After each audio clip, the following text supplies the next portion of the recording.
apakah kamu sudah siap?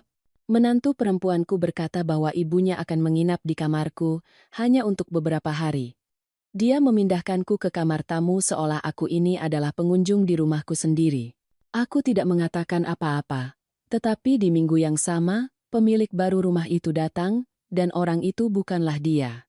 Ketika menantu perempuanku, Rina, memberitahuku bahwa ibunya akan mengambil alih kamarku, dia melakukannya dengan senyuman yang sudah kukenal betul. Hanya beberapa hari, Siti. Ibuku perlu istirahat, dan kamar itu memiliki ventilasi yang lebih baik, katanya. Aku berdiri di lorong rumahku, rumah yang kubangun dengan menjual kue-kue di pasar petani setempat selama 30 tahun, dan aku merasakan kata-kata tersangkut di tenggorokanku seperti batu tajam. Anakku, Arman, berdiri di belakangnya, menatap lantai keramik yang kami pasang dengan tanganku dan tangan almarhum ayahnya, Joko, menghitung setiap rupiah, setiap pengorbanan. Dia tidak mengucapkan sepatah kata pun, tidak satu kata pun untuk membelaku, dan itu menyakitkan lebih dari apapun. Kamar tamu bersih, lanjut Rina. Sudah berjalan menuju kamarku dengan koper ibunya. Ibu akan nyaman di sana kan? Ini hanya sementara, katanya. Kata itu bergema di telingaku saat aku melihatnya memasuki ruangan tempat foto almarhum suamiku, Joko, masih tergantung, tempat aku menyimpan arlojinya di nakas, tempat aku berbicara dengannya setiap malam sebelum tidur. Malam itu, berbaring di kasur tipis yang berbau apek dan pemutih, dengan suara pipa di atas kepalaku dan jendela yang menghadap ke halaman belakang yang kosong, aku memahami sesuatu yang membuatku merinding. Aku bukan lagi pemilik hidupku sendiri. Mereka telah mengubahku menjadi tamu yang merepotkan, gangguan yang berkerut.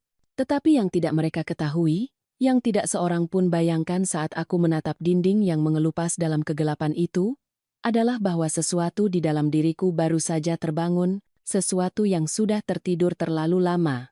Dan ketika seorang wanita sepertiku bangun setelah 67 tahun menahan diri, diam, menjadi orang baik, segalanya akan berubah dengan cara yang tidak dapat diprediksi siapapun, karena di minggu yang sama seseorang akan mengetuk pintu, dan itu bukanlah orang yang mereka harapkan.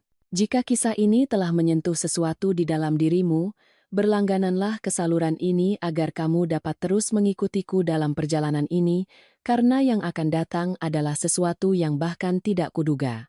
Aku perlu kamu memahami sesuatu sebelum kita melanjutkan. Rumah itu bukan hanya dinding dan atap. Itu adalah mimpi yang kami rajut bersama Joko pada malam-malam tanpa tidur, pada pagi-pagi yang dingin menyiapkan adonan kue, pada sore-sore di bawah terik matahari, berjualan di jalanan kota. Ketika kami menikah, kami tinggal di kamar pinjaman di loteng rumah ibu mertuaku, ruangan yang begitu kecil, sehingga ketika hujan kami harus meletakkan ember di 3 sudut. Joko bekerja sebagai buruh bangunan dari Senin sampai Minggu. Aku menjual apapun yang aku bisa. Dia akan pulang dengan tangan yang robek-robek, penuh kapalan dan luka, tetapi selalu dengan senyum lelah yang mengatakan padaku, suatu hari, Siti, suatu hari kita akan punya tempat sendiri.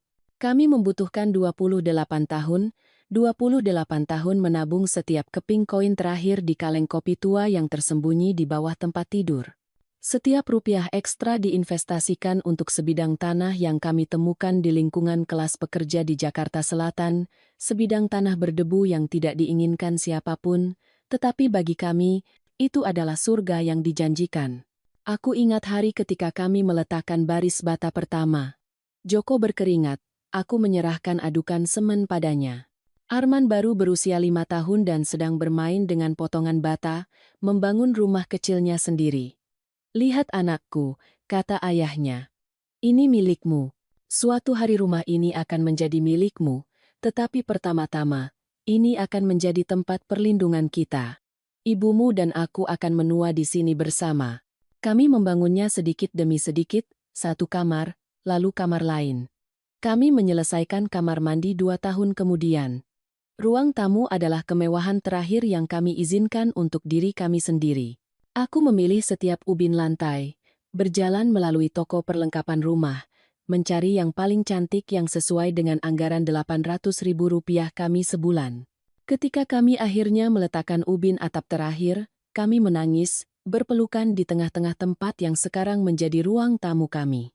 Kita berhasil. Sayang, bisik Joko padaku, suaranya tercekat. Tidak ada yang akan mengeluarkan kita dari sini. Ini adalah tempat kita di dunia. 5 tahun lalu, Joko meninggal. Serangan jantung saat dia sedang memperbaiki kebocoran di atap. Dia meninggal melakukan apa yang selalu dia lakukan, menjaga rumah kami. Arman memelukku di pemakaman dan berjanji kepadaku dengan air mata yang jatuh di bahuku, ibu tidak akan pernah sendirian. Rumah ini milik ibu. Aku akan menjaga ibu seperti yang ayah inginkan. Aku mempercayainya, dengan segenap hatiku, aku mempercayainya. Tetapi kemudian Rina datang 3 tahun lalu, cantik, dengan logat gadis kota yang belajar pemasaran, yang tahu bagaimana mengatakan semua hal yang tepat pada waktu yang tepat. Awalnya, dia akan membawakanku bunga, membantuku di dapur, dan memanggilku sayang. Aku pikir itu adalah berkah bahwa Arman telah menemukan seseorang yang baik. Betapa bodohnya aku, sedikit demi sedikit, semuanya berubah. Dia mulai menyarankan banyak hal. Oh, sayang, tidakkah ibu pikir sofa itu sedikit tua? Arman dan aku melihat yang indah di toko furnitur mewah. Dan sofa yang dibeli Joko dengan bonus lebarannya menghilang, digantikan oleh yang putih yang dilarang kugunakan dengan pakaian sehari-hariku. Kemudian giliran dapur. Kita perlu merenovasi? Sayang, ini terlihat seperti dari tahun 80-an. Dan ubin yang kupilih dengan sangat hati-hati ditutupi oleh keramik abu-abu yang terlihat seperti rumah sakit. Setiap perubahan adalah sepotong sejarahku yang dihapus. Setiap perbaikan adalah cara untuk memberitahuku, waktumu telah berlalu. Arman menjadi orang yang berbeda. Dia tidak berbicara denganku lagi. Dia pulang larut malam, pergi pagi-pagi. Ketika aku mencoba berbicara dengannya, Rina akan muncul dengan beberapa urusan mendesak, beberapa alasan. Dia telah membungkusnya dengan sangat sempurna sehingga anakku tidak lagi melihatku. Aku hanyalah bayangan tua yang menghalangi foto keluarga. Dan sekarang, dengan kedatangan Ibu Celina, Ibu Rina, semuanya meledak. Dua ratu tidak bisa muat di tahta yang sama, dan mereka sudah memutuskan siapa yang berlebihan. Tetapi yang tidak mereka ketahui, yang tidak pernah mereka bayangkan, adalah bahwa rumah ini memiliki rahasia. Surat-surat yang ditandatangani Joko sebelum dia meninggal, klausa yang dia lindungi memikirkanku. Dan aku akan mengingatkan mereka tentang sesuatu yang telah mereka lupakan.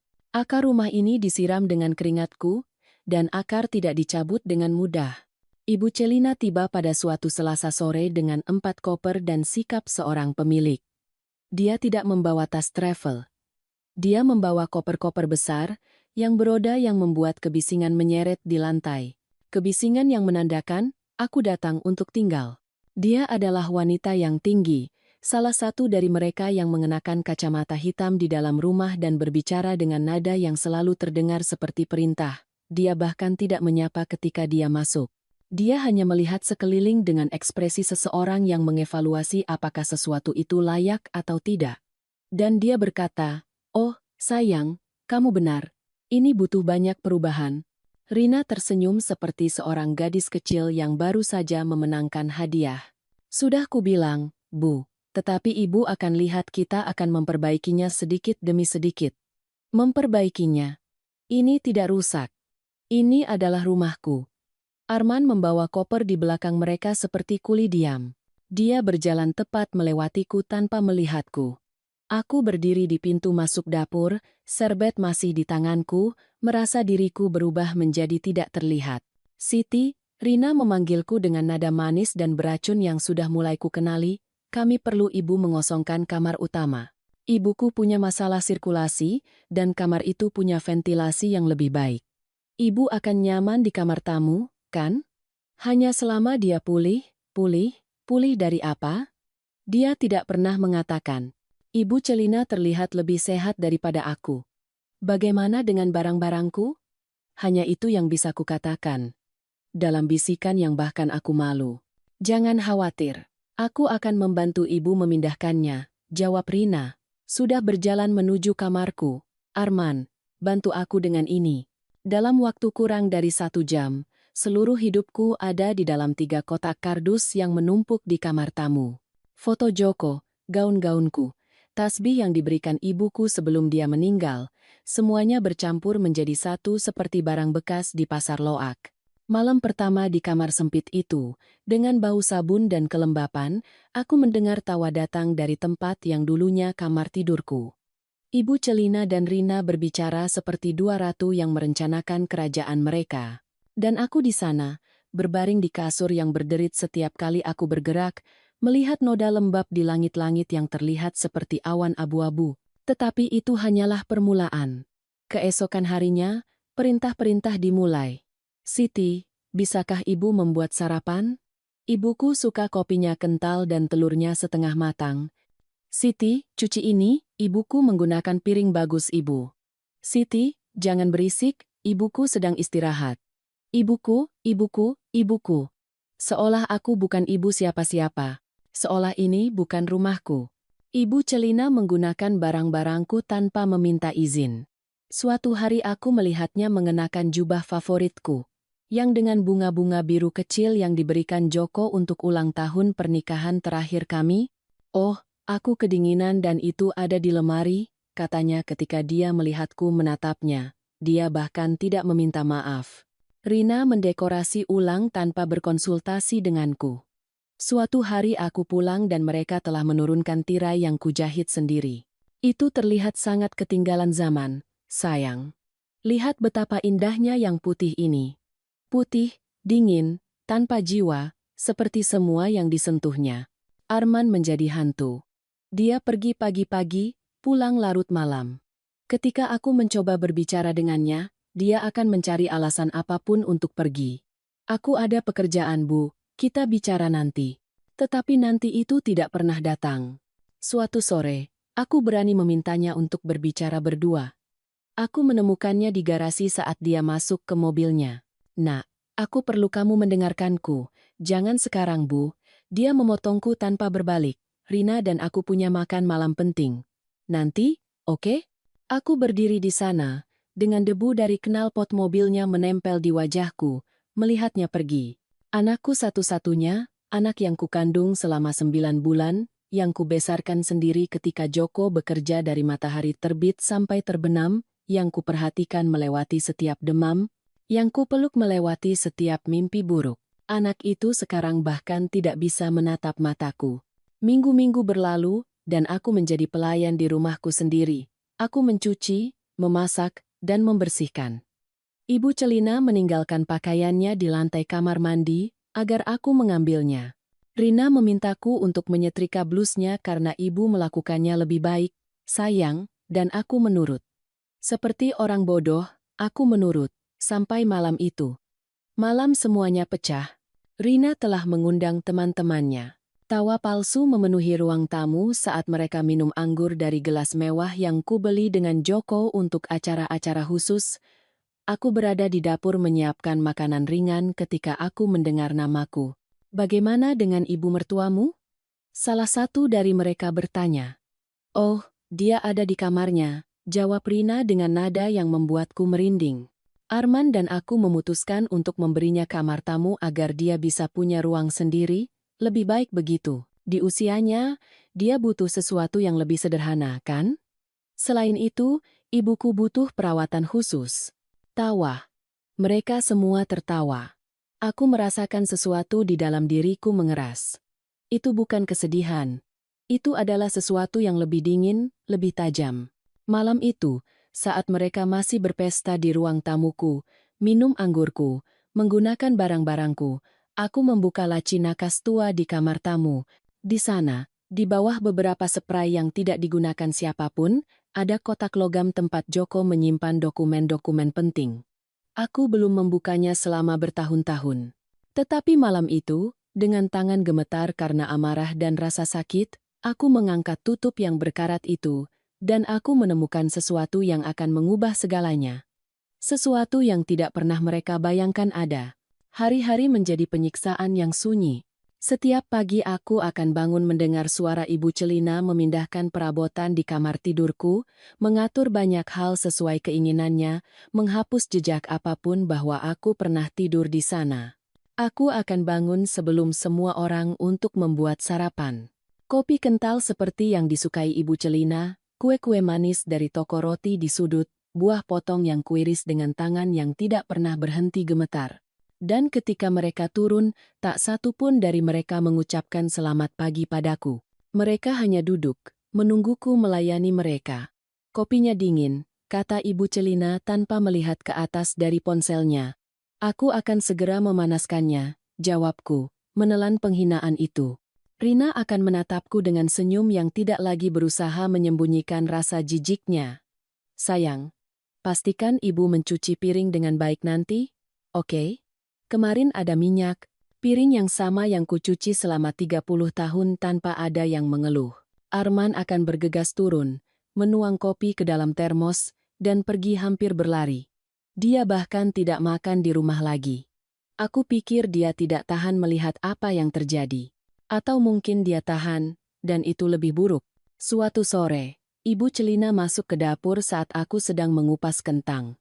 Dia menuangkan segelas air untuk dirinya sendiri dari dispenser dan melihatku dari atas ke bawah. Kau tahu, Siti? Rina bilang rumah ini butuh perbaikan. Atapnya, pipanya. Dia bilang akan menghabiskan sekitar 200 juta rupiah untuk memperbaiki semuanya. Jantungku berhenti. 200 juta rupiah? Aku bahkan tidak punya 20 juta yang tersimpan. Tentu saja. Dia melanjutkan sambil mengecat kukunya di meja dapurku. Arman dan Rina berpikir untuk membuat perbaikan, memodernisasi. Mungkin mereka bahkan akan menjualnya dan membeli sesuatu yang lebih baru, sesuatu di mana kita semua punya ruang sendiri. Dia menatapku dengan mata dingin itu. Kau mengerti, kan? Di usiamu, kau butuh sesuatu yang lebih nyaman. Panti jompo yang bagus. Aku sudah melihat beberapa di bagian kota yang bagus yang indah. Kata-kata itu menghantamku seperti ember air es. Panti jompo. Mereka ingin mengirimku ke panti jompo. Aku tidak mengatakan apa-apa. Aku hanya terus mengupas kentang sementara air mata mengalir diam-diam di pipiku, jatuh di atas kulit. Tetapi yang terburuk datang seminggu kemudian. Aku terbangun dengan demam. Seluruh tubuhku sakit seolah aku telah dipukuli. Aku menyeret diriku ke ruang tamu tempat Rina sedang melihat ponselnya. Rina, kataku dengan suara serak, aku merasa sangat sakit. Apakah menurutmu aku bisa kembali ke kamarku hanya untuk malam ini? Kamar tamu sangat dingin dan... Oh, Siti. Dia memotongku tanpa mengalihkan pandangan dari layar, jangan dramatis. Itu hanya flu. Minum teh dan istirahat. Ibuku butuh kamar itu. Kami sudah menjelaskannya kepadamu. Dia punya masalah kesehatan yang serius. Dia mendongak, kesal. Selain itu, kami semua sudah mapan. Ibu tidak bisa mengubah segalanya hanya karena bersih. Malam itu mereka punya tamu. Beberapa teman Rina datang untuk makan malam. Aku tetap di kamar tamu, menggigil di bawah selimut tipis, mendengarkan tawa yang datang dari ruang makan. Pada suatu saat di malam hari, demamku menjadi sangat tinggi sehingga aku mulai merasa bingung. Aku keluar mencari air dan menemukan mereka semua di ruang tamu. Ibu Celina sedang menceritakan sebuah kisah, gelas anggur di tangan, duduk di sofaku. Oh, terkadang orang tua menjadi keras kepala, katanya di sela-sela tawa. Temanku harus menempatkan ibu mertuanya di panti jompo karena dia tidak tahan lagi. Wanita itu mengira rumah itu masih miliknya. Bisakah kau bayangkan? Semua orang tertawa. Rina juga. Mereka melihatku berdiri di pintu masuk lorong, berantakan, terbungkus jubah tuaku, gemetar karena demam. Keheningan menjadi tebal. Apakah ibu butuh sesuatu, Siti? Rina bertanya dengan nada yang kau gunakan ketika anjing liar masuk ke halamanmu. Hanya air, aku berbisik. Ada di dapur, jawabnya, membalikkan wajahnya kembali ke tamunya. Aku kembali ke kamarku tanpa air. Aku berbaring di kasur yang berbau dilupakan itu dan menutup mataku rapat-rapat, mencoba untuk tidak mendengarkan tawa yang menyaring melalui dinding. Tetapi pada saat itu, di tengah demam dan penghinaan, aku teringat sesuatu. Surat-surat itu. Surat-surat yang kutemukan di kotak logam Joko. Keesokan harinya, meskipun tubuhku masih sakit, aku menunggu Rina dan Ibu Celina pergi berbelanja. Aku mengeluarkan dokumen-dokumen itu dan membacanya lagi. Perlahan, kata demi kata. Dan kemudian aku melihatnya dengan jelas. Akta rumah itu atas nama Joko dan namaku dalam kepemilikan bersama. Tetapi ada klausul yang telah kulupakan. Hak pakai seumur hidup atas namaku, itu berarti bahwa selama aku hidup, aku adalah pemilik tunggal. Arman akan mewarisi, ya, tetapi hanya setelah kematianku, Rina tidak mengetahuinya. Arman telah melupakannya, atau mungkin dia tidak pernah benar-benar tahu. Aku mengeluarkan ponsel lamaku, yang hampir tidak pernah kugunakan, dan mencari nama yang belum kuhubungi selama bertahun-tahun, Ayu, keponakanku. Putri saudara perempuanku, seorang pengacara. Aku mengiriminya pesan yang gemetar. Ayu, aku butuh bantuanmu. Ini mendesak. Dia menjawab dalam waktu kurang dari 5 menit. Katakan di mana ibu. Aku sedang dalam perjalanan. Sore itu, saat Rina dan Ibu Celina kembali membawa kantong belanjaan yang mereka beli dengan uang Arman, aku duduk di kamar tamu bersama Ayu, menunjukkan dokumen-dokumen itu padanya. Matanya melebar. Kemudian mata itu dipenuhi amarah. Ibu, katanya, meremas tanganku, apakah ibu tahu artinya ini? Aku menggelengkan kepala, tidak berani berharap.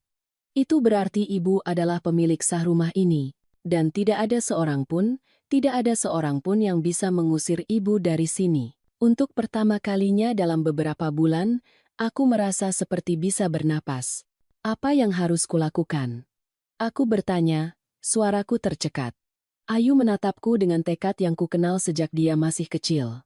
Kita akan memberi mereka pelajaran yang tidak akan pernah mereka lupakan, dan kemudian kami mulai merencanakan. Ayu tinggal bersamaku sore itu sampai gelap. Kami memeriksa setiap surat, setiap tanda tangan, setiap tanggal. Dia menjelaskan kepadaku dengan kesabaran seorang guru apa arti setiap klausul, setiap istilah hukum yang tidak pernah kupahami sepenuhnya. Lihat Bu, katanya. Menunjuk ke sebuah paragraf di akta, dikatakan jelas di sini, hak pakai seumur hidup dan tidak dapat dipindah tangankan. Itu berarti selama ibu hidup, rumah ini adalah milik ibu. Arman adalah pewaris. Ya. Tetapi dia tidak dapat membuang apapun sampai ibu tiada. Dan tidak ada seorang pun, dengarkan aku, tidak ada seorang pun yang bisa memaksa ibu pergi. Air mata datang tanpa izin. Bukan karena kesedihan. Itu adalah sesuatu yang lain. Itu seolah-olah lampu telah menyala setelah berbulan-bulan kegelapan total, tetapi mereka bilang mereka akan menjualnya, bahwa mereka perlu melakukan perbaikan mahal, bahwa mereka tidak bisa. Ayu memotongku dengan tegas, tidak tanpa izin ibu. Dan jika mereka mencoba menekan ibu atau menipu ibu untuk menandatangani sesuatu, itu adalah penipuan. Kita bahkan bisa mengirim mereka ke penjara. Dia meremas tanganku di tangannya. Ibu, apakah ibu mengerti? Ibu punya semua kekuatan di sini. Masalahnya, mereka pikir ibu hanyalah seorang wanita tua yang bodoh yang tidak tahu cara membela diri. Aku diam, memproses semuanya. 30 tahun membangun rumah ini, 5 tahun menjadi janda, berbulan-bulan menanggung penghinaan. Dan ternyata aku selalu memegang kunci kerajaan di tanganku. Apa yang harus kulakukan sekarang? Aku bertanya. Merasakan campuran ketakutan dan sesuatu seperti balas dendam mulai mendidih di dadaku. Ayu tersenyum. Itu bukan senyum manis, itu adalah senyum seorang pejuang. Sekarang, ibu sayang, kita akan mengingatkan mereka siapa pemilik rumah ini. Beberapa hari berikutnya adalah yang paling aneh dalam hidupku. Semuanya masih sama. Bangun pagi-pagi, membuat sarapan, membersihkan, mematuhi perintah. Tetapi sesuatu telah berubah di dalam diriku. Aku tidak lagi gemetar ketika Ibu Celina berbicara kepadaku dengan nada ratu yang tersinggung itu. Aku tidak lagi menundukkan kepala ketika Rina memerintahku seolah aku pelayannya. Karena sekarang aku tahu sesuatu yang tidak dia ketahui. Dan rahasia itu membuatku semakin kuat setiap hari. Suatu sore, saat aku berpura-pura mengepel lorong, aku mendengar mereka berbicara di ruang tamu. Rina menyalakan speaker ponsel. "Ya, Bu," katanya dengan nada bersemangat itu. "Notaris bilang kalau dia tanda tangan di sini dan di sini, kita bisa melakukan transfer dalam waktu kurang dari sebulan." Arman sudah setuju. Darahku menjadi dingin. Transfer? Apa yang mereka bicarakan? Dan bagaimana jika wanita tua itu tidak mau tanda tangan? Tanya Ibu Celina. Rina tertawa kecil. "Tolong, di usianya, dia akan tanda tangan. Kita akan bilang itu surat pajak properti atau semacamnya. Selain itu, dia sangat depresi akhir-akhir ini sehingga dia tidak akan melawan. Percayalah padaku. Dalam 2 minggu rumah ini akan punya pemilik baru." Pemilik baru? Dia. Rina ingin mencuri rumahku. Aku terus mengepel seolah aku tidak mendengar apa-apa, tetapi tanganku mencengkeram pegangan pel dengan sangat erat sehingga buku-buku jariku memutih. Aku selesai membersihkan dan pergi ke kamar tamu. Aku menutup pintu. Aku mengeluarkan ponselku. Aku mengirim pesan kepada Ayu. "Aku perlu bertemu denganmu segera." Mereka merencanakan sesuatu. Malam itu juga, Ayu datang menyamar sebagai teman yang datang mengunjungiku. Rina menyambutnya dengan curiga dari ruang tamu, tetapi tidak mengatakan apa-apa. Kami mengunci diri di kamar tamu. Aku menceritakan semua yang kudengar. Ayu mengeluarkan laptopnya dan mulai mencari-cari sementara aku duduk gemetar di tepi kasur. "Ibu, ini lebih serius dari yang kukira," katanya setelah beberapa menit. "Jika mereka menipu ibu untuk menandatangani sesuatu, itu adalah penipuan properti. Tetapi kita butuh bukti." Dia menatapku dengan saksama. "Bisakah ibu merekam mereka?" Ketika mereka membicarakan ini, jantungku berdebar sangat keras sehingga aku pikir itu akan melompat keluar dari dadaku. Bagaimana aku merekam mereka? Dengan ponsel ibu. Biarkan saja merekam ketika mereka berbicara. Kita perlu mereka menyatakan niat mereka dengan jelas. 3 hari berikutnya adalah penderitaan murni. Aku membawa ponselku di saku celemekku sepanjang waktu, menunggu saat yang tepat. Tetapi Rina dan Ibu Celina berhenti membicarakannya ketika aku ada. Seolah mereka punya firasat. Sampai Jumat sore itu, aku berada di dapur memotong sayuran ketika aku mendengar Rina menerima telepon.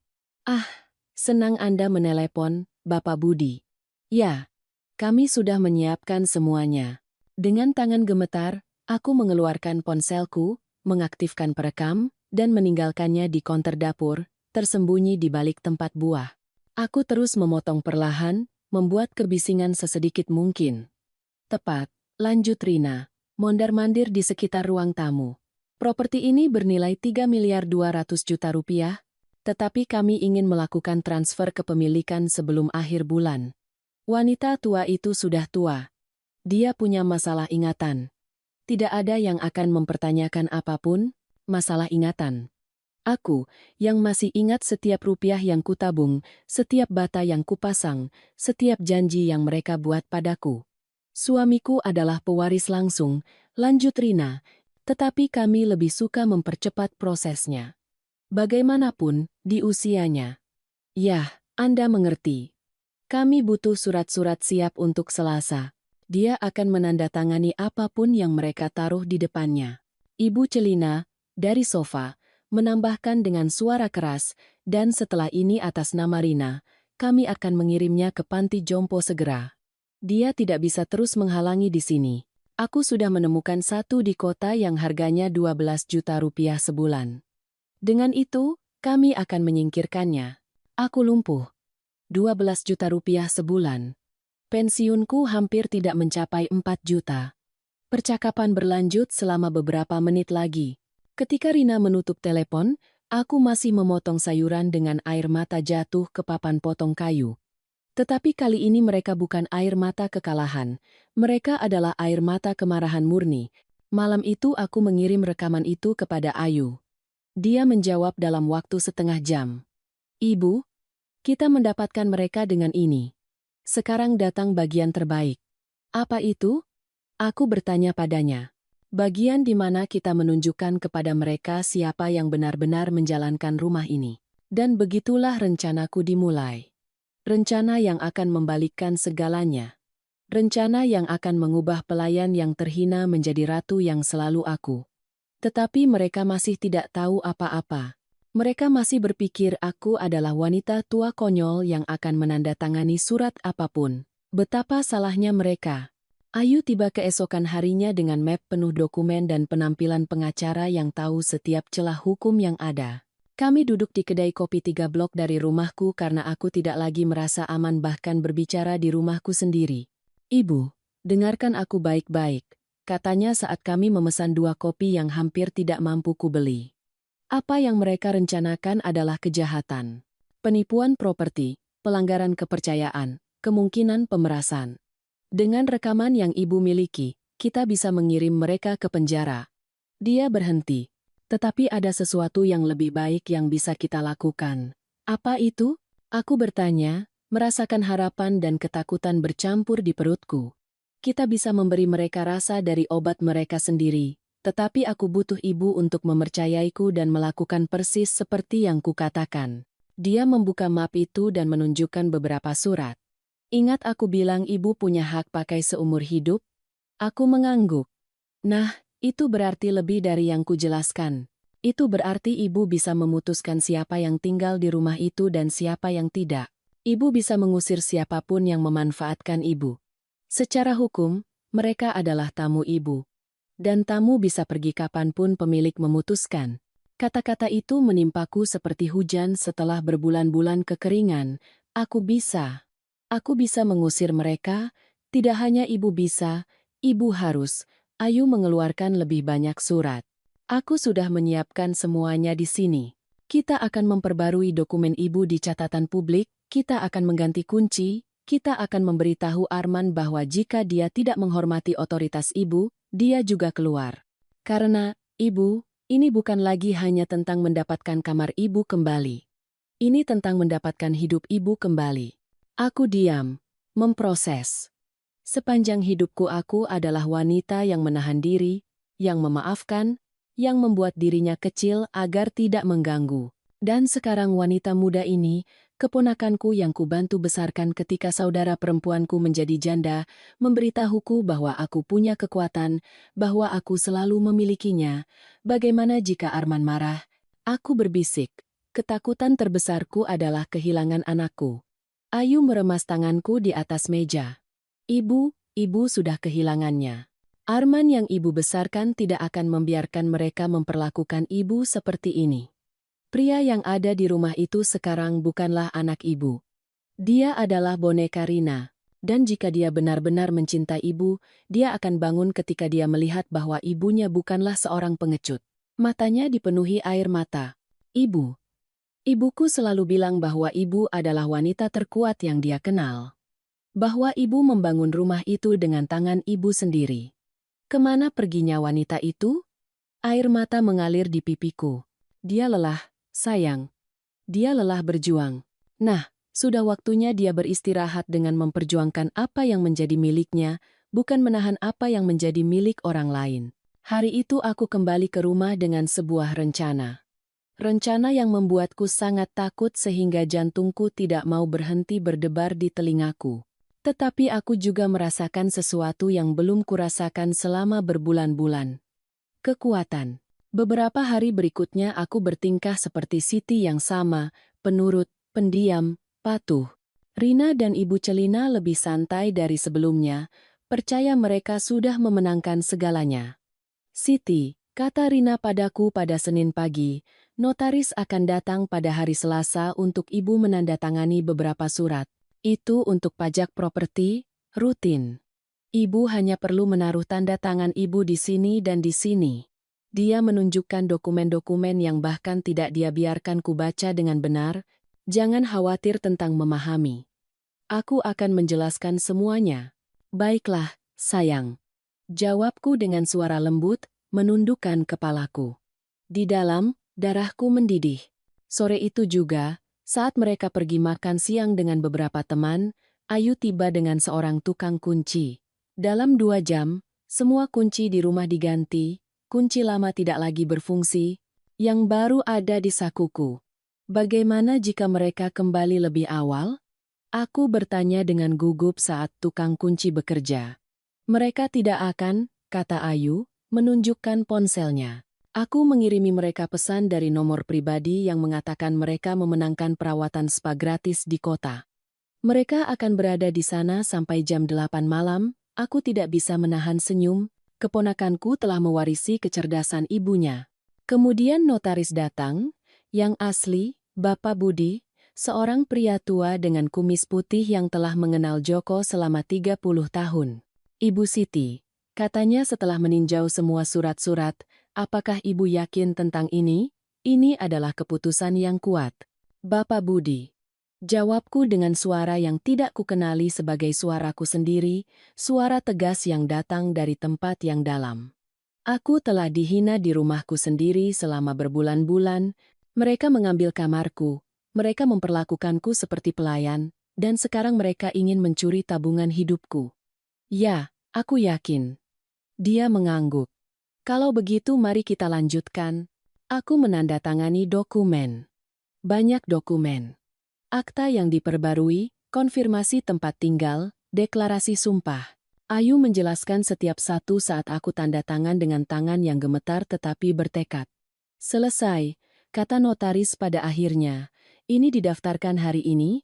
Ibu adalah pemilik tunggal dengan semua hak hukum untuk membuang properti ibu sesuka hati ibu.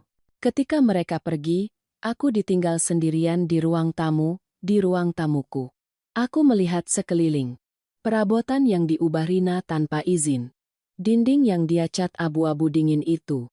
Foto-foto dia dan Arman di tempat foto-fotoku dengan Joko dulu, aku mengeluarkan ponselku dan menelepon Arman. Dia menjawab pada dering ketiga. Bu, aku sedang rapat. Ada apa? Aku perlu kamu pulang hari ini. Ini mendesak. Bu, aku tidak bisa, aku punya. Arman, aku memotongnya dengan nada yang belum kugunakan dengannya selama bertahun-tahun. Aku perlu kamu datang. Ini tentang rumah. Ini penting.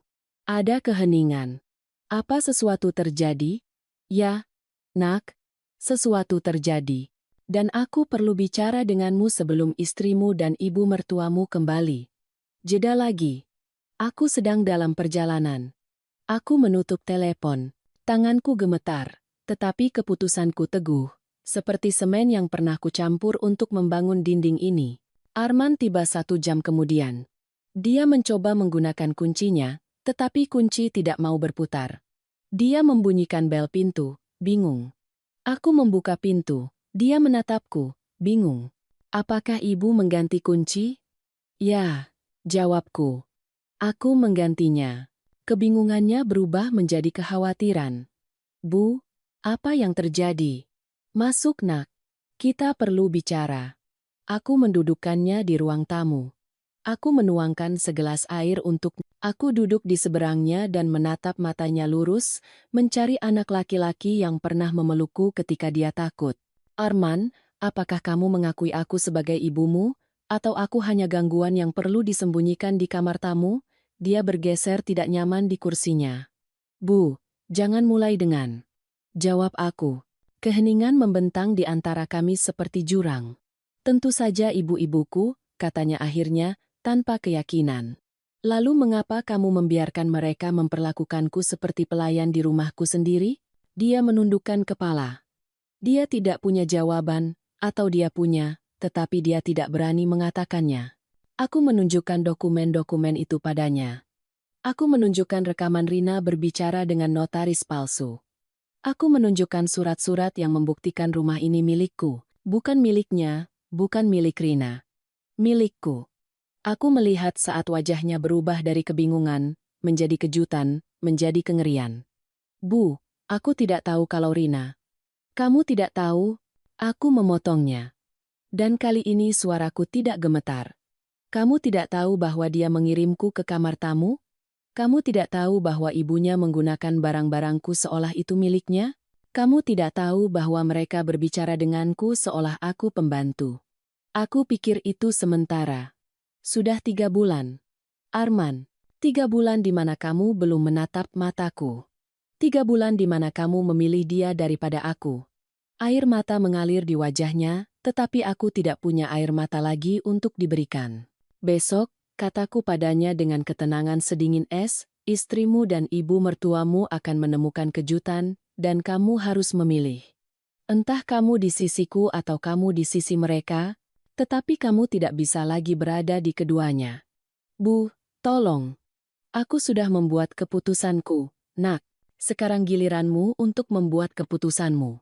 Dia pergi dengan bahu terkulai, kalah, dan aku ditinggal sendirian di ruang tamuku, bersiap untuk badai yang akan datang keesokan harinya, karena keesokan harinya, Rina dan Ibu Celina akan bertemu dengan Siti yang asli, yang membangun rumah ini, yang tidak akan membiarkan siapapun mengambil apapun lagi darinya.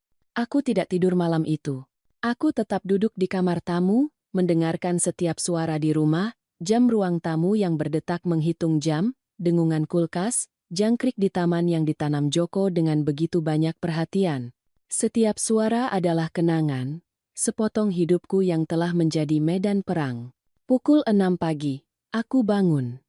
Aku mandi perlahan, seolah itu adalah ritual. Aku mengenakan gaun biru laut yang kukenakan untuk acara-acara penting, yang Joko katakan membuatku terlihat elegan. Aku menata rambutku dengan hati-hati. Aku mengenakan anting-anting mutiara yang ditinggalkan ibuku. Ketika aku melihat diriku di cermin retak di kamar mandi kamar tamu, aku melihat sesuatu yang belum kulihat selama berbulan-bulan, martabat. Aku turun untuk membuat sarapan seperti biasa, tetapi kali ini berbeda. Setiap gerakan memiliki bobot yang berbeda, karena aku tahu sesuatu yang tidak mereka ketahui, dan pengetahuan itu membuatku berjalan lebih tegak. Ibu Celina turun lebih dulu, menyeret sandal merah mudanya di lorong. Dia duduk di meja tanpa melihatku. Kopi, perintahnya. Selamat pagi, jawabku dengan tenang saat aku melayaninya. Dia menatapku, terkejut. Sudah berminggu-minggu aku tidak mengucapkan selamat pagi lebih dulu. Rina turun setengah jam kemudian, berdandan, dengan riasan sempurna yang dia kenakan untuk merasa superior, dia membawa laptop di bawah lengannya. Notaris tiba pukul 10, katanya padaku saat dia duduk, ibu harus siap untuk tanda tangan. Sisir rambut ibu dengan baik dan kenakan sesuatu yang layak, oke? Kami ingin membuat kesan yang baik. Oke, jawabku tanpa emosi. Dia menatapku dengan curiga. Ibu baik-baik saja. Ibu terlihat aneh. Aku sempurna. Keheningan yang mengikuti aneh, tidak nyaman, seolah Rina merasa bahwa sesuatu telah berubah, tetapi tidak tahu apa. Dan Arman? Tanya Ibu Celina. Dia pergi pagi-pagi, aku berbohong, kenyataannya. Dia tidak pulang untuk tidur. Aku telah mengiriminya pesan di tengah malam. Nak, tetap di tempatmu. Aku akan menjelaskan semuanya besok. Jam-jam berlalu selambat madu. Aku bergerak di sekitar rumah melakukan pekerjaan rumahku yang biasa, tetapi Rina tidak mengalihkan pandangannya dariku. Dia mengawasiku seolah mengawasi binatang yang mungkin menggigit. Pukul 9.30, bel pintu berbunyi. Itu pasti Bapak Budi, kata Rina, bersemangat, melompat dari sofa. Bu, ayo. Ibu harus melihat ini. Tetapi ketika dia membuka pintu, senyumnya membeku. Itu bukan Bapak Budi. Itu Ayu, dengan jas bisnis hitamnya, tas kerja di tangan, dan ekspresi yang bisa memotong kaca. Selamat pagi, katanya dengan suara profesional. Saya Ibu Ayu, pengacara untuk Ibu Siti, pemilik properti ini. Bisakah kami masuk? Di belakangnya ada 2 orang lagi, notaris yang asli, Bapak Budi, dan seorang petugas dari kantor Kejaksaan Negeri. Wajah Rina berubah dari kebingungan menjadi panik dalam hitungan detik. Apa? Aku tidak mengerti. Kami sedang menunggu. Bapak Budi. Ayu menyela, masuk tanpa izin. Saya khawatir Bapak Budi tidak ada. Atau lebih tepatnya, dia ada, tetapi dia tidak pernah punya urusan hukum dengan Anda, yang Anda sewa adalah penipuan. Ibu Celina bangkit dari sofa, marah. Kau pikir kau siapa? Masuk begitu saja ke rumah ini? Saya masuk karena klien saya, pemilik sah properti ini, memberi saya otorisasi. Ayu mencariku dengan matanya. Aku berdiri di sebelah dapur, tanganku terkatup, merasa lebih tinggi daripada aku selama berbulan-bulan. Benar, Bu. Benar, kataku dengan suara jelas. Rina menatapku seolah aku menumbuhkan kepala kedua. Ibu, kau keluarga. Siti adalah tanteku, jawab Ayu, membuka tas kerjanya di meja ruang tamu. Dan ini Bapak Budi, notaris publik nomor 47, yang memiliki semua dokumen yang membuktikan bahwa rumah ini milik sepenuhnya dan secara eksklusif milik klien saya. Notaris mengeluarkan setumpuk surat. Selamat pagi. Memang, saya datang untuk memberitahu Anda bahwa Ibu Siti adalah pemilik tunggal properti ini berdasarkan hak pakai seumur hidup dan tidak dapat dipindah tangankan yang ditetapkan dalam akta publik di hadapan saya pada tanggal 14 Maret tahun 1918. Rina mundur selangkah. Tidak, itu tidak mungkin. Arman mewarisi rumah ini ketika ayahnya meninggal. Arman adalah pewaris. Ayu memotongnya, tetapi warisan hanya berlaku setelah kematian tante saya. Selama dia hidup, rumah ini miliknya. Dia tidak bisa menjualnya, memindahkannya, atau membuangnya dengan cara apapun. Ibu Celina mencoba mendapatkan kembali kendali. Ini konyol. Arman adalah putranya. Dia tidak akan. Dia akan melakukan apapun yang dia inginkan di rumahnya, kataku akhirnya, melangkah maju. Suaraku tidak gemetar, dan aku lelah diperlakukan seperti sampah di bawah atapku sendiri. Keheningan yang mengikuti memekakkan telinga. Rina menatapku dengan kebencian murni. Kau merencanakan ini. Dasar wanita tua bodoh. Kau pikir kau bisa mengusir kami. Aku tidak berpikir begitu, jawabku dengan ketenangan yang mengejutkanku. Aku sudah memutuskan. Ayu mengeluarkan lebih banyak surat. Juga, kami punya ini. Dia meletakkan ponselnya di atas meja dan menekan putar. Suara Rina memenuhi ruangan. Wanita tua itu sudah tua, dia punya masalah ingatan, tidak ada yang akan mempertanyakan apapun di usianya. Yah, Anda mengerti. Dia akan menandatangani apapun yang mereka taruh di depannya. Wajah Rina berubah warna seperti lilin. Dan ini, lanjut Ayu, memutar rekaman lain. Suara Ibu Celina. Setelah ini atas nama Rina, kami akan mengirimnya ke panti jompo segera.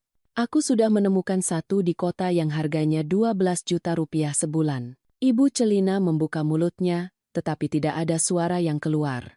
Penipuan properti, kata petugas kejaksaan negeri, mengeluarkan buku catatan. Percobaan pencurian. Pelanggaran kepercayaan. Ini adalah kejahatan serius, nyonya-nyonya.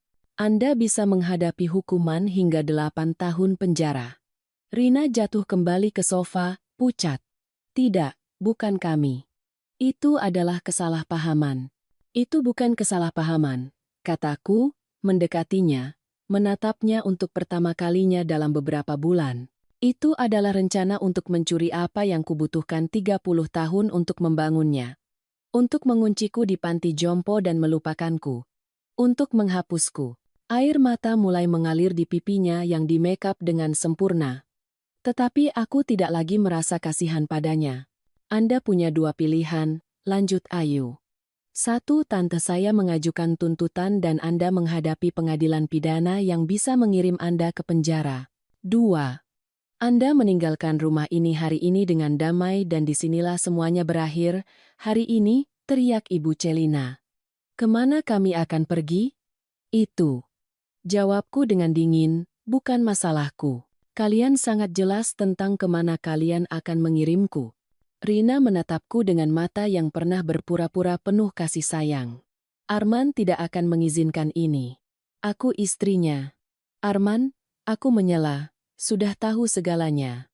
Aku menunjukkan rekaman itu padanya tadi malam. Dan dia harus memutuskan apakah dia ingin tinggal di sini, di bawah aturanku, atau pergi bersamamu. Pada saat itu, kami mendengar kunci di pintu. Arman masuk perlahan, dengan wajah hancur seseorang yang tidak tidur sepanjang malam, dia melihat kami semua. Bu, katanya dengan suara tercekat. Nak, Rina bangkit, berlari ke arahnya. Sayang, ibumu sudah gila, dia mencoba mengusir kami. Beritahu dia bahwa Arman mengangkat tangannya, menghentikannya. Untuk pertama kalinya dalam beberapa tahun, dia menghentikannya. Aku sudah mendengar rekaman itu, katanya, menatapnya dengan campuran rasa sakit dan amarah. Aku sudah tahu apa yang kalian rencanakan untuk dilakukan pada ibuku. Tapi aku melakukannya untuk kita, untuk masa depan kita. Kau melakukannya untuk MU. Suaranya tegas, suara yang sudah lama tidak kudengar. Kau ingin merampok ibuku, menguncinya, menghapusnya, suaranya pecah. Seperti aku menghapusnya selama beberapa bulan terakhir, dia mendekatiku dengan air mata yang jatuh bebas di wajahnya. Dia berlutut, anakku. Anakku. Berlutut di depanku. Bu, maafkan aku. Aku sudah menjadi pengecut. Aku sudah menjadi anak terburuk di dunia. Aku menyentuh kepalanya, seperti ketika dia masih kecil dan mengalami mimpi buruk. Bangun. Arman. Kamu tidak pantas. Bangun. Dia berdiri, gemetar. Ayahmu membuatku berjanji untuk menjagamu, kataku, menyeka air mata, tetapi dia juga membuatku berjanji untuk tidak pernah membiarkan siapapun tidak menghormatiku. Bahkan kamu. Aku menatapnya lurus. Jika kamu tinggal di sini, kamu akan menghormati rumah ini. Kamu akan menghormati aku. Dan istrimu? Istrimu harus pergi. Rina berteriak. Kau tidak bisa melakukan ini padaku. Aku istrinya. Kau pencuri. Jawabku tanpa berbalik untuk melihatnya. Dan pencuri tidak tinggal di rumahku. Ibu Celina mencoba permainan terakhir. Kami akan menuntut. Ini tidak adil. Kami akan. Tuntut kami, Ayu menyela. Dengan bukti yang kami miliki, Anda tidak hanya akan kalah. Anda akan dihina secara publik. Apakah Anda menginginkan itu? Keheningan adalah jawaban mereka. Kalian punya waktu sampai pukul 6 sore ini untuk mengeluarkan barang-barang kalian, kataku akhirnya. Setelah itu, aku akan mengganti kunci dan apapun yang tersisa di dalam akan disumbangkan. Rina memberiku tatapan kebencian yang akan menghancurkanku beberapa bulan yang lalu. Sekarang itu hanya meluncur dariku. Ini tidak akan berakhir di sini, desisnya. Sudah berakhir, jawabku. Sekarang keluar dari rumahku. Dan mereka pergi. Mereka naik ke atas, menyeret amarah mereka, kekalahan mereka, penghinaan mereka. Perasaan yang sama yang kubawa selama berbulan-bulan di kamar tamu itu, keadilan, aku menemukan hari itu, terkadang datang terlambat, tetapi ketika itu datang, itu tahu persis di mana harus menyakiti. Beberapa jam berikutnya adalah kekacauan yang terkontrol. Rina dan Ibu Celina naik turun tangga seperti semut yang panik, menyeret koper, berteriak satu sama lain, saling menyalahkan atas kekacauan itu. Arman tetap duduk di ruang tamu, kepalanya di tangan, menangis diam-diam. Aku berdiri teguh di tempatku di samping dapur, dengan Ayu di sisiku seperti penjaga. Petugas kejaksaan negeri juga tinggal, memastikan semuanya berjalan lancar dan bahwa mereka tidak mengambil apapun yang bukan milik mereka. Arman memberiku ini. Rina berteriak, turun dengan lampu mahal yang mereka beli 2 bulan lalu. Itu tetap di sini. Kataku tanpa emosi. Semua yang dibeli dengan uang dari rumah ini tetap di rumah ini. Dia memberiku tatapan mematikan, tetapi meninggalkan lampu di lantai dengan bunyi gedebuk yang hampir memecahkannya.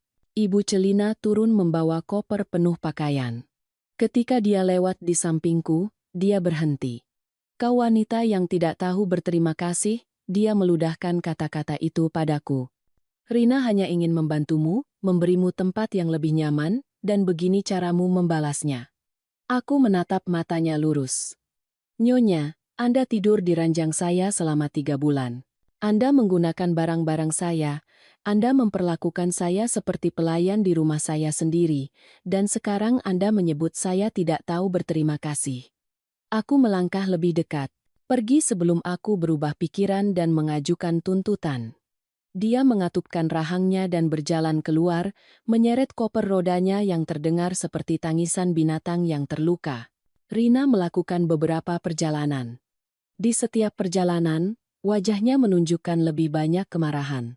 Pada salah satu perjalanan itu, dia mendekati Arman yang masih duduk seperti patung di ruang tamu. Apakah kamu tidak akan melakukan apa-apa? Tuntutnya. Apakah kamu akan membiarkan ibumu mengusirku seperti aku sampah? Arman mengangkat kepalanya. Matanya merah dan bengkak. Bagaimana kamu memperlakukannya? Aku mencoba membantu. Kamu mencoba mencuri, katanya dengan suara lelah. Kamu mencoba menguncinya di panti jompo. Kamu mencoba menghapusnya dari hidupnya sendiri. Suaranya pecah. Dan aku? Aku membiarkanmu melakukannya. Arman, tolong, jangan lakukan ini. Kita adalah tim. Kau dan aku tidak pernah menjadi tim, dia memotongnya. Aku adalah bonekamu. Caramu mendapatkan rumah ini, katanya, menunjuk ke sekeliling. Tetapi baik kamu maupun aku tidak pantas berada di sini. Rumah ini milik ibuku, dan akan tetap begitu sampai dia memutuskan sebaliknya. Rina membuka mulutnya untuk membalas, tetapi tidak ada kata-kata yang keluar. Untuk pertama kalinya sejak aku bertemu dengannya, dia terdiam, tanpa manipulasi, tanpa senjata.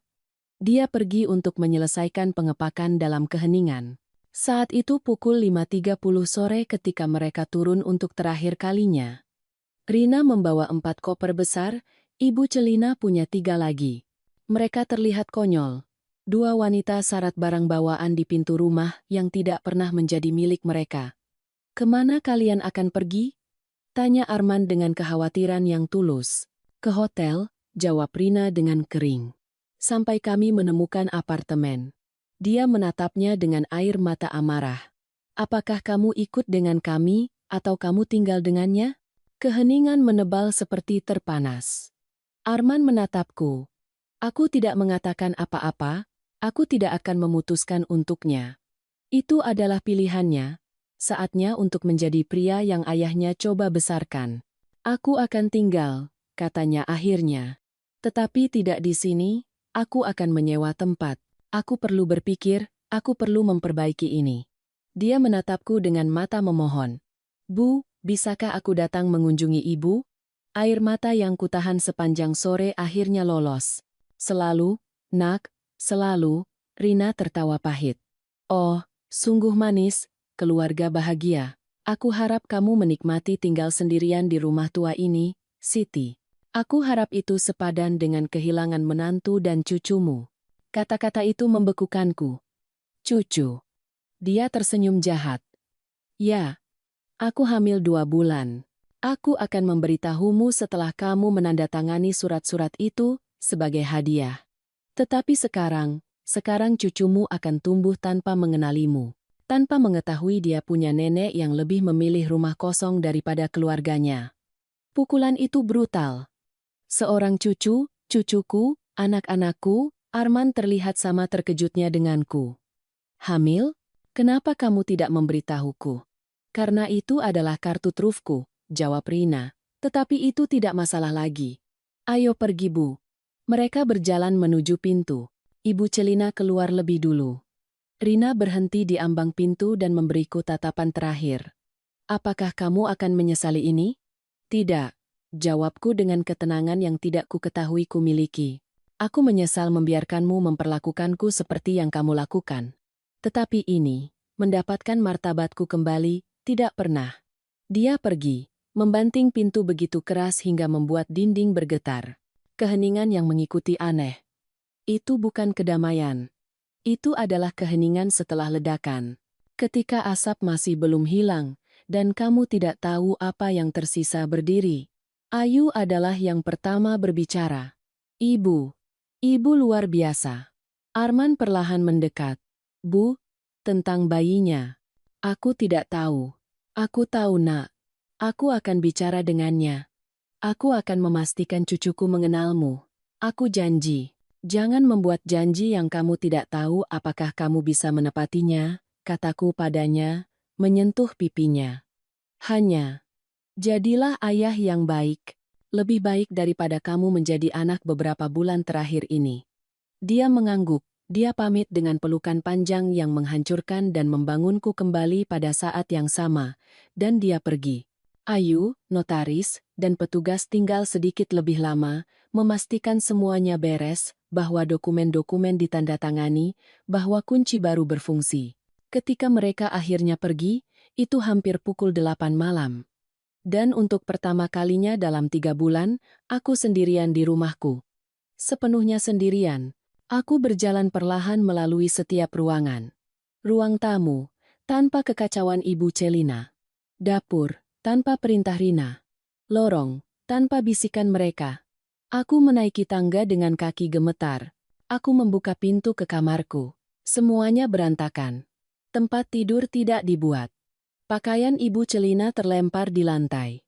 Lemari terbuka, menunjukkan bencana yang mereka tinggalkan. Tetapi itu milikku lagi. Aku duduk di tepi ranjang dan melihat sekeliling. Foto Joko di nakas masih ada di sana, tertutup debu. Aku mengambilnya dan menyeka dengan lengan gaunku. Aku berhasil, orang tua, aku berbisik pada foto itu. Aku mendapatkan rumah kita kembali. Dan kemudian, untuk pertama kalinya dalam waktu yang lama, aku menangis. Tetapi bukan karena kesedihan. Bukan karena kekalahan. Aku menangis karena kelegaan. Karena kebebasan. Karena mengetahui bahwa akar yang kami tanam 30 tahun lalu masih kuat.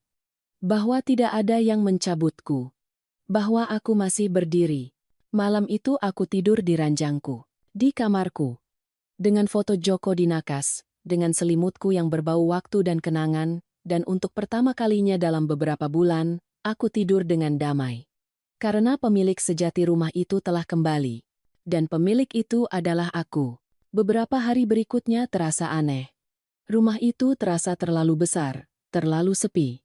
Setiap pagi aku akan bangun mengharapkan mendengar perintah Rina atau keluhan Ibu Celina. Tetapi hanya ada keheningan. Keheningan yang pada awalnya menakutkan, tetapi yang sedikit demi sedikit berubah menjadi kedamaian. Arman menepati janjinya, setengah-setengah. Dia menyewa sebuah apartemen kecil di kota dan datang mengunjungiku setiap 3 hari. Dia akan membawa makanan, bunga, dan permintaan maaf yang dia ulangi seperti doa. Tetapi ada sesuatu yang rusak di antara kami, yang tidak bisa diperbaiki dengan sate atau karangan bunga anyelir. Bagaimana dengan Rina? Aku bertanya suatu sore saat kami makan di meja dapur. Dia mengaduk makanannya tanpa selera. Dia bersama ibunya di sebuah apartemen di lingkungan terdekat. Dia bilang dia tidak mau berurusan denganku sampai aku kembali ke rumah bersamamu. Ini bukan rumahmu, nak. Bukan selama aku hidup. Dia menatapku terluka. Bu, aku tahu aku membuat kesalahan. Ini bukan tentang membuat kesalahan. Aku memotongnya, meletakkan garpuku. Ini tentang kamu memilih. Selama berbulan-bulan kamu melihatku menderita dan kamu memilih untuk tetap diam. Dan sekarang istrimu menggunakan cucuku sebagai senjata. Aku merasakan gumpalan di tenggorokanku, tetapi aku tidak membiarkan air mata jatuh. Jadi kamu putuskan, Arman. Kamu putuskan apakah kamu akan menjadi pria yang diimpikan ayahmu, atau apakah kamu akan terus menjadi boneka seseorang yang hanya menginginkanmu untuk apa yang bisa kamu berikan padanya. Dia pergi sore itu lebih pendiam dari sebelumnya. Seminggu kemudian, Ayu datang membawa berita. Ibu, Rina mengajukan gugatan. Darahku menjadi dingin. Gugatan apa? Dia bilang ibu mengusirnya secara ilegal, bahwa dia punya hak sebagai istri putra ibu, bahwa bayi itu butuh stabilitas. Ayu meletakkan surat-surat di atas meja. Itu semua teater hukum. Itu tidak punya dasar. Tetapi itu akan mengganggu. Apa yang harus kulakukan? Tidak ada. Aku akan mengurusnya. Aku hanya perlu ibu menandatangani ini untuk secara resmi mewakili ibu. Dia mengeluarkan lebih banyak dokumen. Dan ibu, satu hal lagi? Apa itu? Aku melakukan sedikit penelitian. Rina pernah melakukan ini sebelumnya. Jantungku berhenti. Maksudmu sebelum? Ayu membuka laptopnya dan menunjukkan sebuah file. Dia punya pernikahan lain 6 tahun lalu, dengan seorang pria dari luar kota, seorang duda, yang memiliki 2 bisnis. Dia menikahinya, meyakinkan anak-anaknya bahwa ayah mereka menjadi pikun, dan mencoba mengambil segalanya. Anak-anak menuntut, mereka menang, dan dia pergi tanpa apa-apa. Dia menatapku dengan saksama. Rina adalah pencari harta karun profesional. Arman hanyalah target berikutnya. Amarah naik dari perutku ke tenggorokanku seperti empedu pahit. Apakah Arman tahu ini? Sekarang dia tahu. Keesokan harinya, Arman muncul di pintuku. Dia membawa koper. Bisakah aku tinggal di sini? Tanyanya dengan suara anak yang hilang. Bukan di kamar lamaku, di kamar tamu, tempat ibu tidur karena aku. Air mata mengalir di wajahnya. Aku perlu merasakan apa yang ibu rasakan. Aku perlu mengerti. Aku memeluknya di ambang pintu. Anakku yang hancur, anakku yang akhirnya bangun. Kamu bisa tinggal, tetapi dengan syarat. Apapun itu, kamu akan pergi ke terapi. Kamu akan mencari pekerjaan melakukan sesuatu yang membuatmu bahagia, bukan yang Rina inginkan. Dan kamu akan belajar menjadi ayah yang dibutuhkan putramu, bukan yang Rina inginkan. Ya, Bu, ya untuk semuanya. Malam itu, Arman tidur di kamar tamu. Aku mendengarnya menangis melalui dinding tipis, dan meskipun itu menyakitkan, aku tahu itu perlu. Rasa sakit adalah guru terbaik ketika kita siap untuk belajar. 2 minggu kemudian, panggilan pengadilan tiba. Rina telah meningkatkan gugatan itu. Sekarang dia meminta tunjangan anak, tunjangan pasangan untuk bayi itu, dan dia ingin aku dinyatakan tidak cakap mental untuk hidup sendiri karena usiaku. Dia ingin menahan ibu, kata Ayu, membaca surat-surat dengan marah. Dia bilang ibu punya masalah mental, bahwa ibu tidak bisa menjaga diri sendiri, bahwa hakim harus menunjuk seorang wali. Dan coba tebak siapa yang menawarkan diri untuk menjadi wali? Dia, tepat. Sidang diadakan 3 minggu kemudian, di pengadilan keluarga di pusat kota. Aku tiba bersama Ayu, bersama Arman, dan dengan sesuatu yang tidak Rina harapkan. 3 tetangga seumur hidup yang datang untuk bersaksi. Ibu Lupita, yang telah tinggal di sudut selama 40 tahun. Bapak Budi, dari kios koran. Ibu Cayo, yang biasa membeli kue-kue dariku. Mereka semua menyatakan hal yang sama.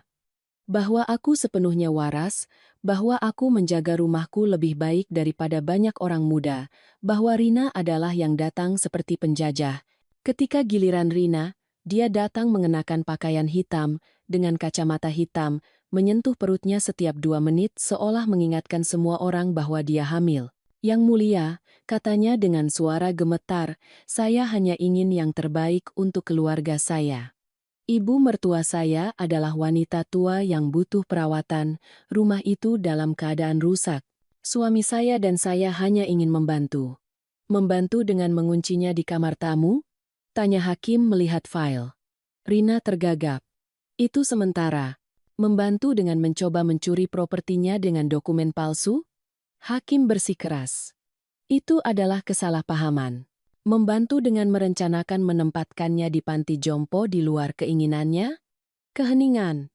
Kemudian Ayu menyajikan rekaman itu. Hakim mendengarkannya sepenuhnya.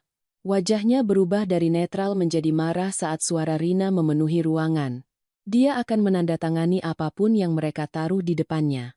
Kami akan mengirimnya ke panti jompo segera. Ketika selesai, hakim melepas kacamatanya dan menatap Rina dengan jijik. Nyonya, dalam 30 tahun saya sebagai hakim pengadilan keluarga, saya telah melihat banyak kasus pelecehan, tetapi ini, dia menggelengkan kepala. Ini adalah yang terendah yang pernah saya lihat. Memanfaatkan orang tua di rumahnya sendiri, mencoba merebut propertinya, dan sekarang datang ke sini untuk memainkan korban. Tetapi yang mulia, bayinya. Bayi itu bukan alasan untuk melakukan penipuan, hakim memotongnya. Mosi ditolak pada semua tuduhan. Ibu Siti berada dalam kepemilikan penuh kemampuan mentalnya dan memiliki setiap hak untuk tinggal di propertinya sesuka hatinya. Dia mengetuk palunya. Selanjutnya, dengan ini ditetapkan bahwa Anda, Nyonya Rina, dilarang mendekati properti Ibu Siti dalam jarak 200 meter. Jika Anda melakukannya, Anda akan ditangkap karena pelecehan. Rina bangkit berteriak. Ini tidak adil. Dia mengambil suami saya dari saya. Anda mengambil diri Anda sendiri, jawab hakim dengan dingin. Ketika Anda memutuskan untuk menjadi penjahat. Keluar sebelum saya menahan Anda karena penghinaan terhadap pengadilan. Dia meninggalkan ruang sidang seperti binatang yang terluka, menyeret kekalahannya. Ibu Celina mengikuti, menggumamkan kutukan yang tidak didengar siapapun. Di luar gedung pengadilan, Arman memelukku erat-erat. Sudah berakhir, Bu. Sudah berakhir. Tetapi aku tahu itu belum sepenuhnya berakhir. Ada sesuatu yang lain yang hilang. Malam itu, sendirian di rumahku, aku memutar nomor Rina. Dia menjawab pada dering ketiga. Apa yang kamu mau? Suaranya adalah racun murni. Aku ingin kamu tahu sesuatu, kataku dengan tenang. Aku tidak membencimu. Aku mengasihanimu. Kasihan? Aku? Ya. Karena kamu menjalani hidup mencuri dari orang lain alih-alih membangun milikmu sendiri. Karena kamu menggunakan orang dan membuangnya ketika mereka tidak lagi berguna. Karena sekarang kamu mengharapkan seorang putra, dan alih-alih berpikir untuk menjadi ibu yang baik, kamu masih berpikir tentang bagaimana cara membalas dendam. Aku berhenti sejenak. Cucuku akan membutuhkan lebih dari yang bisa kamu berikan padanya. Dia akan membutuhkan nilai, martabat, kejujuran, dan jika kamu tidak memberikannya padanya, aku akan berada di sini untuk memberikannya. Kamu tidak akan pernah tahu putraku. Kamu tidak memutuskan itu sendiri. Arman punya hak, dan ketika anak itu dewasa dan bertanya tentang neneknya, kamu harus menjelaskan kepadanya mengapa kamu mencoba mencuri rumah wanita tua itu sendiri. Tenggorokanku sakit, tetapi aku melanjutkan. Kamu harus memberitahunya bahwa ibunya adalah pencuri, dan itu akan menjadi hukumanmu, Rina. Bukan penjara. Bukan kalah gugatan. Hukumanmu akan hidup dengan pengetahuan bahwa putramu akan menemukan siapa kamu sebenarnya. Dia menutup telepon tanpa menjawab, tetapi aku tahu kata-kata itu telah masuk, seperti paku, seperti kebenaran yang menyakitkan di tempat yang seharusnya menyakitkan. Beberapa hari kemudian, Ayu memberitahuku bahwa Rina dan Ibu Celina telah pindah ke kota beberapa jam jauhnya. Arman masih mencoba bicara dengannya tentang bayi itu, tetapi dia tidak menjawab. Beri waktu, aku menasihati anakku. Kemarahan akan lelah. Dan ketika anak itu lahir, dia akan butuh dukungan. Dan kamu akan berada di sana, bukan sebagai bonekanya, tetapi sebagai ayah yang pantas didapatkan putramu. Dia mengangguk. Dan untuk pertama kalinya dalam waktu yang lama, aku melihat di matanya anak laki-laki yang kubesarkan, pria yang diimpikan ayahnya. Keadilan, aku belajar, tidak selalu cepat, tetapi ketika itu tiba, itu tahu persis di mana harus memukul, sehingga itu menyakitkan di tempat yang tepat. 4 bulan berlalu sejak hari itu di pengadilan. 4 bulan di mana aku belajar sesuatu yang tidak pernah kubayangkan, bahwa kesendirian bisa menjadi berkah ketika itu dipilih, bukan dipaksakan. Rumahku milikku lagi, tidak hanya di atas kertas, tetapi di jiwaku. Hal pertama yang kulakukan adalah mengeluarkan semua yang dibawa Rina, perabotan dingin dan putih yang dia beli, tirai abu-abu yang terlihat seperti milik rumah sakit, lukisan modern yang tidak berarti apa-apa. Aku menyumbangkan semuanya ke tempat penampungan tunawisma, orang lain bisa menggunakannya. Aku ingin mendapatkan rumahku kembali, bukan showroom yang dia bangun. Arman membantuku mengecat dinding. Kami mengembalikannya ke warna persik yang kami pilih Joko dan aku bertahun-tahun yang lalu. Kami menggantung foto pernikahan kami lagi, Arman sebagai bayi, ulang tahun di halaman belakang. Rumah itu mulai bernapas lagi. Suatu sore, saat kami menggantung tirai lama yang kujahit sendiri, yang kutemukan tersimpan dalam kotak di ruang bawah tanah, Arman berhenti. Bu, aku harus memberitahu ibu sesuatu. Nada itu membuatku takut.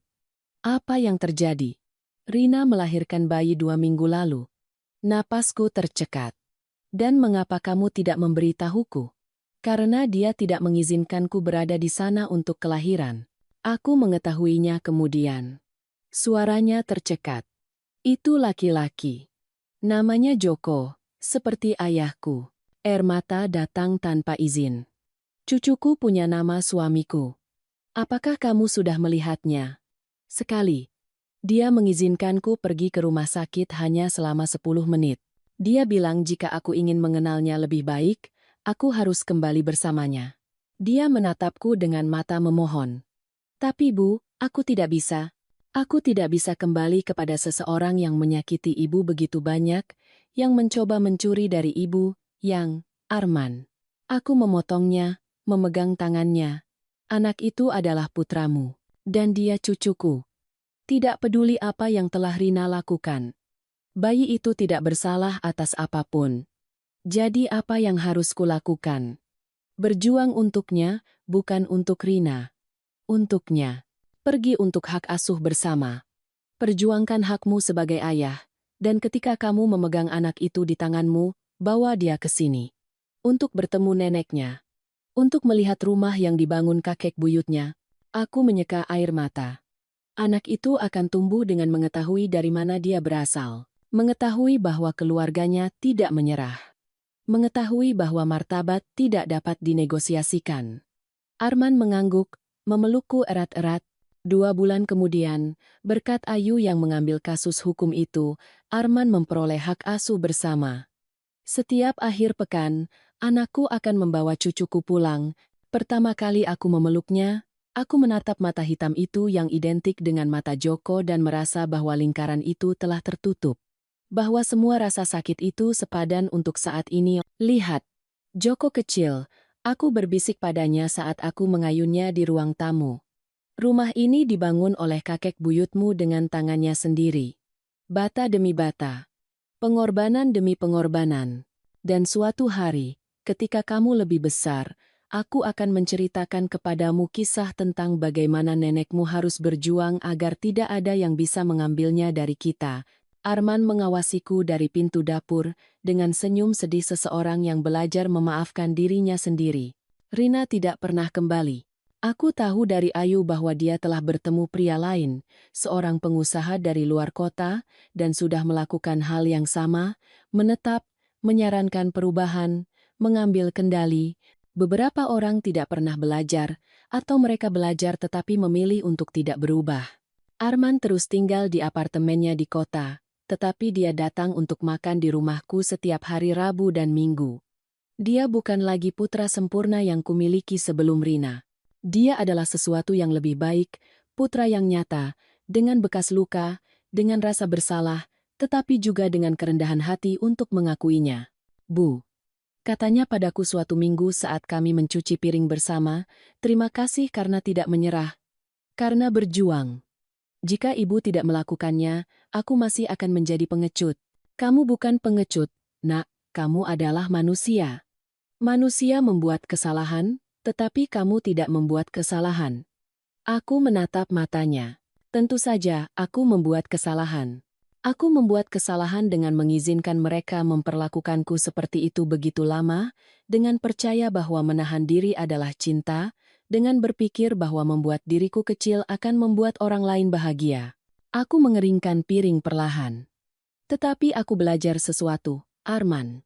Aku belajar bahwa ada perbedaan antara menjadi orang baik dan menjadi orang bodoh, dan aku berada di kelompok kedua terlalu lama. Suatu sore aku menyiram tanaman di taman ketika Ibu Lupita, tetanggaku, melihat ke pagar. Siti, bisakah aku masuk? Tentu saja, Ibu Lupita. Dia duduk di kursi yang kumiliki di bawah pohon lemon. Dia menatapku dengan mata yang telah melihat terlalu banyak cerita lingkungan.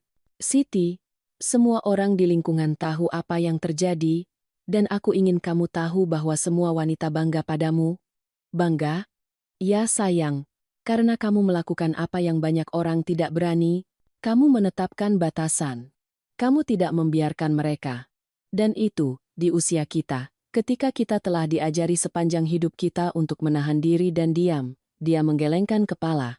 Itu berani. Aku mengeringkan tanganku di celemekku, merasakan air mata mengancam lagi. Aku tidak merasa berani, Ibu Lupita. Aku merasa sendirian, takut, itu persis apa artinya menjadi berani sayang. Merasa takut dan tetap melakukannya. Malam itu, sendirian di kamarku, dengan ranjangku, dengan foto Joko di nakas, aku mengeluarkan buku catatan tua yang kutemukan di laci. Itu dari ketika Joko masih hidup. Di halaman pertama, dengan tulisan tangannya yang bengkok, dia telah menulis, ide untuk ketika kita menjadi tua. Aku membaca daftar itu dengan hati yang ketat, bepergian ke pantai untuk melihat laut, menanam lebih banyak pohon di taman, membeli kursi goyang untuk Siti, mengajari cucu kita cara membuat layang-layang, menari waltz pada hari Minggu di taman. Hampir semuanya tetap tidak terpenuhi. Joko pergi terlalu cepat, tetapi sekarang, dengan rumah yang pulih, dengan cucuku mengunjungiku setiap akhir pekan, dengan anakku belajar menjadi pria yang seharusnya, aku merasa bahwa masih ada waktu untuk beberapa. Aku menutup buku catatan itu dan menyimpannya di sebelah foto. Aku mendapatkan rumah itu kembali. Orang tua, kataku pada foto itu seperti yang kulakukan setiap malam, aku mendapatkan hidupku kembali. Sekarang aku akan menjalani waktu yang tersisa dengan cara yang kamu inginkan, dengan martabat, dengan sukacita, tanpa membiarkan siapapun mendorongku. Dan begitulah kisah ini berakhir. Atau lebih tepatnya, bagaimana itu dimulai lagi. Karena aku belajar bahwa tidak pernah terlambat untuk merebut kembali apa yang menjadi milikmu. Aku tidak hanya berbicara tentang rumah atau properti. Aku berbicara tentang martabatmu, kedamaianmu, hakmu untuk hidup tanpa penghinaan. Selama berbulan-bulan aku percaya bahwa menjadi baik berarti menahan diri, bahwa menjadi ibu yang baik berarti menerima apapun hanya untuk tidak kehilangan anakku. Aku salah. Menjadi baik adalah mengetahui kapan harus mengatakan cukup. Itu membela apa yang kamu bekerja keras untuk membangun. Itu mengajari orang lain, dengan tindakan, bukan dengan kata-kata, bahwa rasa hormat tidak dapat dinegosiasikan. Rina masih di luar sana, mencari korban berikutnya. Ibu Celina mungkin membantunya dengan rencananya, tetapi itu bukan lagi masalahku. Masalahku sekarang adalah memutuskan apakah akan mengecat kamar tamu biru atau kuning untuk ketika Joko kecil datang menginap. Masalahku adalah belajar menggunakan ponsel baru yang diberikan Arman padaku untuk mengambil foto cucuku. Masalahku adalah mengingat untuk menyiram tanaman yang kutanam minggu lalu di taman. Masalah yang indah, masalah seseorang yang hidup, yang berada di rumahnya, yang mendapatkan tahtanya kembali bukan dengan berteriak, bukan dengan berkelahi seperti orang gila, tetapi dengan menunjukkan kartu yang selalu dia miliki di tangannya. Aku membangun rumah ini bata demi bata, dan aku hampir kehilangannya kebohongan demi kebohongan, tetapi kebohongan runtuh dengan sendirinya ketika kebenaran telah menandatangani surat-surat, saksi yang berbicara, dan seorang wanita yang lelah menundukkan kepala. Jika kamu mendengarkan kisah ini dan kamu merasakan hubungan, jika seseorang dalam hidupmu membuatmu merasa kecil di rumahmu sendiri, dalam hidupmu sendiri, izinkan aku memberitahumu sesuatu, tidak terlambat, tidak pernah terlambat untuk mengingat siapa dirimu. Tidak pernah terlambat untuk berdiri teguh dan berkata, cukup.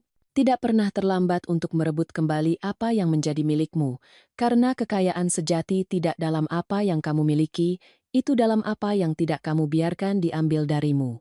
Dan aku, Siti, janda Joko, pada usia 67 tahun, penjual kue-kue, pembangun rumah dan mimpi, aku memberitahumu bahwa jika aku bisa melakukannya, kamu juga bisa. Tidur di ranjangmu, tinggal di rumahmu, dapatkan hidupmu kembali, karena kamu pantas mendapatkan akhir yang bahagia, dan akhir yang bahagia tidak diberikan padamu. Kamu membangunnya bata demi bata, keputusan demi keputusan, sama seperti aku membangun rumah ini, sama seperti aku mendapatkannya kembali. Dan kamu, apakah kamu pernah harus berjuang untuk apa yang menjadi milikmu? Apakah kamu pernah merasa bahwa kamu tidak lagi mengambil keputusan di rumahmu sendiri? Beritahu aku di kolom komentar. Tulis dari mana kamu mendengarkan kami. Aku suka mengetahui bahwa kisah-kisah ini menjangkau kemana-mana, ke semua hati yang perlu tahu bahwa mereka tidak sendirian. Jika kisah ini menyentuh jiwamu, jika itu membuatmu merasa bahwa kamu bisa kuat ketika kamu perlu menjadi kuat, berikan suka dan berlangganan ke saluran ini. Kami terus berbagi kisah nyata di sini, tentang wanita sepertimu dan aku, yang belajar untuk tidak menyerah, karena pada akhirnya, balas dendam terbaik bukanlah kebencian, itu adalah hidup dengan baik, itu adalah tidur dengan damai, itu adalah mengetahui bahwa kamu melakukan hal yang benar meskipun itu menyakitkan. Sampai jumpa di kisah berikutnya, dan ingat, rumahmu, hidupmu, aturanmu, Karena kekuatan sejati tidak datang dari berteriak. Itu datang dari mengetahui kapan harus menunjukkan kartu yang selalu kamu miliki di tanganmu.